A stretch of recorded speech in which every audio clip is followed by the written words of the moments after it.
Que ce soit dans les administrations, dans les banques, au chemin de fer ou d'autres entreprises de services, le contact humain est de plus en plus remplacé par le contact numérique, mais ce n'est pas sans poser quelques problèmes.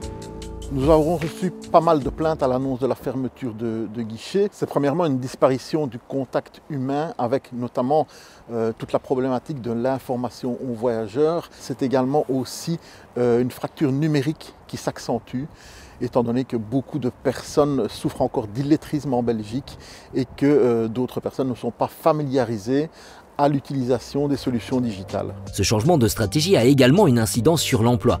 Car pour chaque aîné qui part et qui n'est pas remplacé, c'est un jeune qui n'est pas embauché. Eh bien, la SNCB a fait le choix en 2021 de fermer 44 guichets, ce qui ne fait plus que 91 gares équipées de guichets sur 554 gares en Belgique, et ça a une incidence sur 77 emplois. Cette numérisation pose diverses difficultés, notamment par l'utilisation de nouveaux outils qu'il faut apprendre à maîtriser de la part du personnel des services publics. C'est vrai que pour toute une série de personnes, c'est difficile de s'adapter à ces nouveaux outils.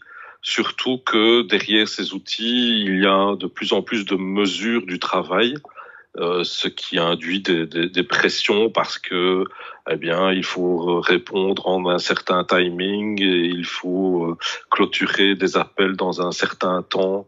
Et tout ça donne une pression pour certains qui est difficile à tenir. Le monde bancaire change et c'est pas près de s'arrêter, puisqu'on vit au quotidien maintenant les fermetures des agences. On sait très bien qu'en fait, il y a toute une partie de la population qui souffre de cette fracture numérique. C'est un réel handicap. Ces gens n'auront plus accès aux services. En parlant de services, j'estime qu'il y en a de moins en moins. On doit faire de plus en plus de choses soi-même.